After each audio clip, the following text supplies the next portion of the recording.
বিশাল বড় ঘরটা কিভাবে আমরা টেলার থেকে ক্রেন দিয়ে আনলোড করছি, তাই সেটাই এই ভিডিওর মাধ্যমে দেখানো হলো।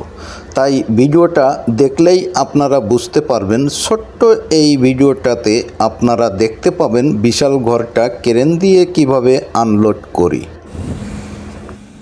আসসালামু আলাইকুম, ইউনুস আলী ব্লগে আপনাদের সবাইকে স্বাগত।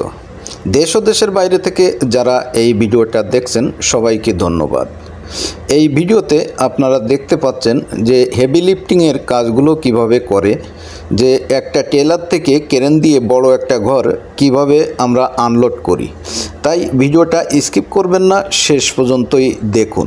ছোট্ট একটা ভিডিও, তাই ভিডিওটা শেষ পর্যন্ত দেখে ভিডিওটা ভালো লাগলে অবশ্যই কমেন্ট করবেন এবং আপনি চ্যানেলের নতুন হলে অবশ্যই সাবস্ক্রাইব করে পাশে থাকবেন।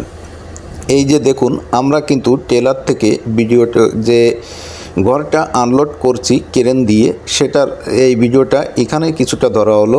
আর যেহেতু আমি নিজেই এই সঙ্গে কাজ করছি, তাই এই জায়গায় আর কন্টেন্টটা দিতে পারলাম না, পরেই কন্টেন্টটা দেওয়া। এবং ভিডিওটা যে কাজের সঙ্গে সঙ্গে, কারণ কাজের সাইটে সে তেমনভাবে ক্যামেরাটা ধরা যায় না, তাই যেটুকটা ধরতে পারলাম। ভিডিওটা কেমন হলো সেটা কমেন্টে জানাবেন। এই যে আমরা গাড়ির উপর থেকে ঘরটা শিফটিং করছি অন্য জায়গায়, এবং এই যে আপনারা দেখতে পাচ্ছেন এখান থেকে শিফটিং করিয়ে এই পাশে বাম পাশে আমরা বসাবো এই ঘরটা।